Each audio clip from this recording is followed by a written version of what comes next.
Hi folks, today is week 7 and we're going to work with Sophie.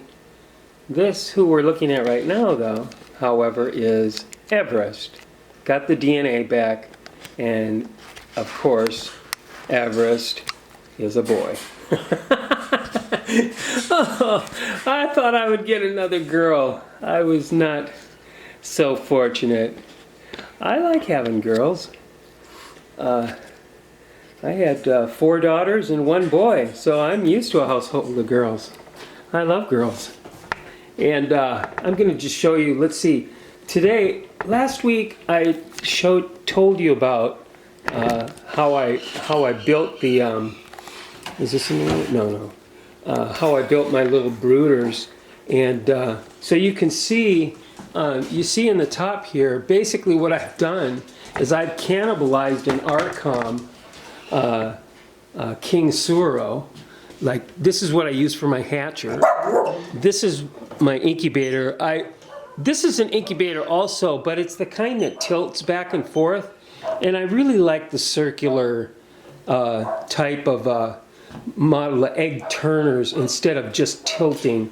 I never did try it to hatch. I just was so leery about it that I ended up just, what I do is I use that for hatching, and then the babies that can be a small brooder for, you know, I want to say a week, because by the time they get a week old, the cockatoos anyways, they can reach up and grab and hang on the top of that thing, and they do their little feeding frenzy on that, and I don't like that, so I take them out, then I put them in this, and this is what I designed for myself, is this plexiglass top on here, and then I put a little cage around the heating element and the fans and all that, so they can't reach up and have any issues. And then this makes a really cool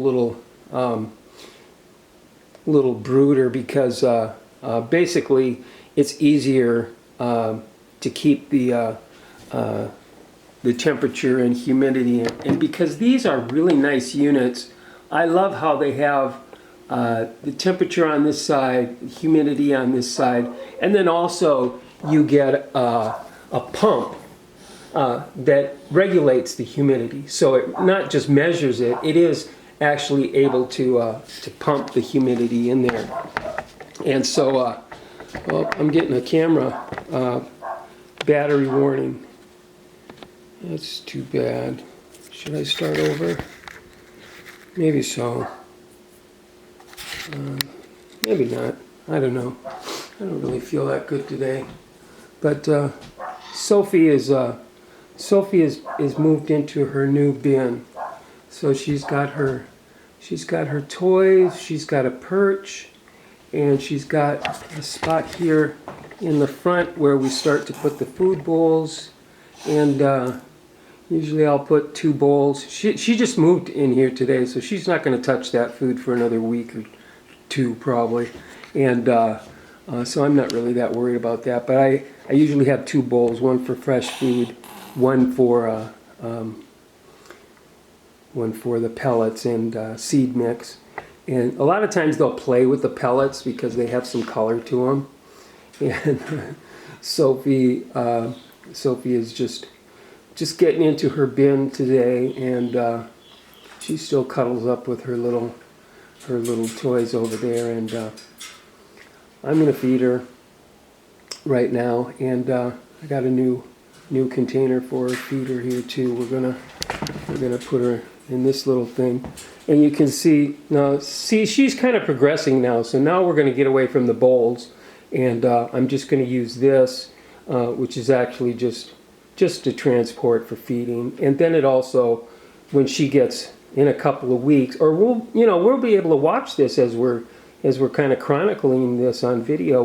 We'll be able to see how old she is when she starts using that perch, because they get to a certain point where they don't want to stand on, paper towels or the aspen. I use the aspen clean shavings. I like the aspen better than pine because it's just It's just cleaner. It's not as dusty, and it's just more hygienic, I think, for my birds. And I like to, if you've been following me for a while, you know that I usually go the extra mile for my babies. So that's my phone going off. Don't worry about that. Usually we got something going off. It's not Josie or Poppy or whatever. But let's go ahead and get. Come here, Sophie. Come here, baby. Come on, babe. Come on, up. Up. Okay, see, you're good. You're good. Yes, you are. See, one thing is she's got to learn to trust these hands, right? You trust, huh? You trust the fingers? You know what's going on, huh? Good girl. Ain't you a good girl? All right, let's go eat. Okay, let's give me a second. All right, let's just bring this over here. And, whoop. All right, let's see what's going on. Let's set her up over here now. And, oh, that was kind of messy, but oh well. No problems. No issues. Let me loosen this up a little bit so I can... My battery's going to run out any minute, so folks, if this is all we get of Sophie today, whenever it ends, I hope it saves it. I don't have to start over. But let's go ahead and make some food for her and see how hungry she is. You being a good girl? Huh? You a good girl? Hey, don't worry about it. Come on. Come on. There's a lot of tongue action going on there, checking things out. They use their tongue like that.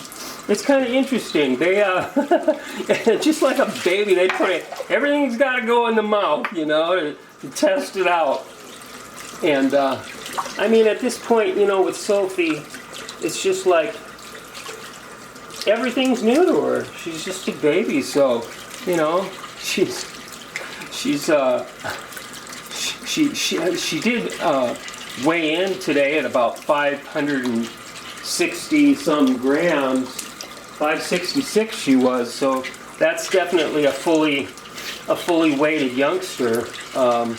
She might go up or she might stay around that 550 range, which is kind of average, and I wouldn't be surprised if she does, because she's been around this 550 for a while. She's kind of fluctuated a little bit up to 570 at times too, but I imagine that this will be her weight for a while. I think slowly as adults they start to put on a little bit more, but this will be her. This will be close to her adult weight, and she's not even thinking of perching yet. There's no way. 105. It looks like we're good.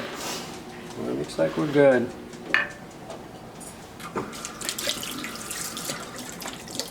Folks, we'll see how long this video lasts. The battery's flashing on my camera.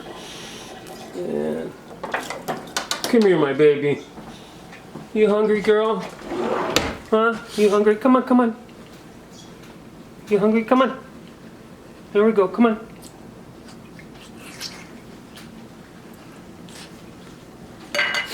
That's all I'm going to really give her right now. She's not extremely hungry, but I got another. Let's go get Everest and see if Everest will take in the rest of this.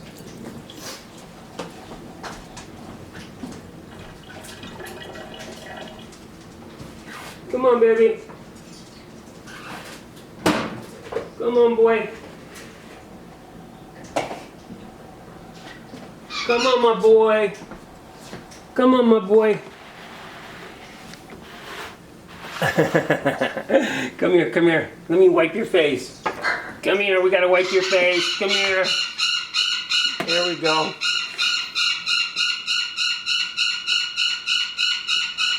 There we go. Everest. Come on, boy, you hungry?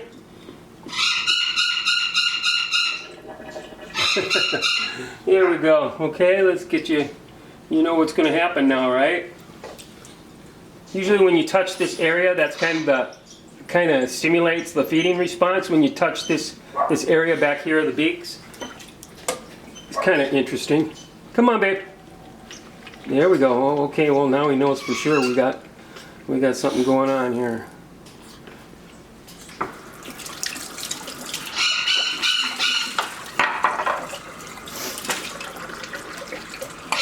Yeah. Come here. I want you to sit in here and see what she likes. See what she does. So this is going to actually end up being, they're both getting introduced to each other in here. Let's see. How they doing? Everest, you being a good boy? Huh?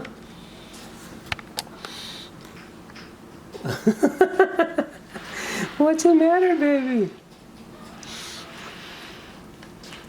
You big scaredy cat. You are a big scaredy cat. Come on. Oh. Oh. Oh, that was a hard thump. What you doing?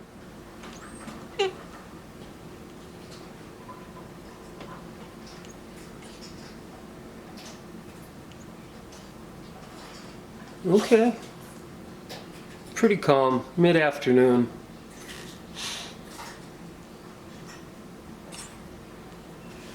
Everybody, he just woke up, so he wasn't all like, I need to be fed, I need to be fed. Look at that, he's still got his egg tooth on the end of his beak. Look at that. I can still feel that little, you can see it, look at that little egg tooth. Come here. Definitely. Look at that. That is interesting. And so he's this old, this big, and he's still got that egg tooth. I mean, the beak is turning black and everything. Isn't that interesting? That really stays on there for a while. And they hatched really well. You know, so they really clean hatches. No need for intervention or anything like that. They were really both really clean, healthy hatches. What's the matter, baby? Are you cold? She might be a little cold. She's just getting used to being out of the brooder, so I'll definitely cover that thing up at night so she can just keep her heat inside the plastic bin, and I'll just like fold the top in on her so the heat doesn't escape, and then she'll be a little bit more comfortable. And during the day, that thing is left open, and so that's what's going to encourage her to start, when she starts perching, and then I'll see her start trying to climb out of it, and then she'll perch on the edge of it, and then it's the first flight, you know. And then I don't put her in a cage as soon as she takes her first flight. I put her back. And then, and my dog is really good with her. And if she does end up on the floor, like before I get out of bed in the morning, the dog is a Pomsky. She's a little female, and she's definitely been trained to be gentle with the babies, and she's proven herself to be good with them. So I don't like to get them in the cage right away, you know. I like to leave them in that bin and just kind of hang out with the family and take a few flights here and there. And then when I can't control the flights anymore, then I go ahead and put her in the cage. And then when I take them out, it's just for a limited time on the playpen, on the counter, and things like that. So I see that they're kind of ignoring everybody today, but that's okay. It's cold here. It's below zero outside, and It's just kind of like, I don't know, one of those lazy winter days, I guess. Maybe they feel a little chilly in the house. Although the house is always 70 degrees, I never turn it. I only turn it up. If the thermostat says it's at 68 or 67 and the heat hasn't turned on, I turn it up to 72 because I'm like, oh, 67 degrees, I'm freezing. But that's no big deal. So they should be able to handle the 60s pretty easily once they're all feathered out. But Everest there, we don't want him to get chilled. So we're going to end this for today. So folks, thanks for listening and thanks for watching.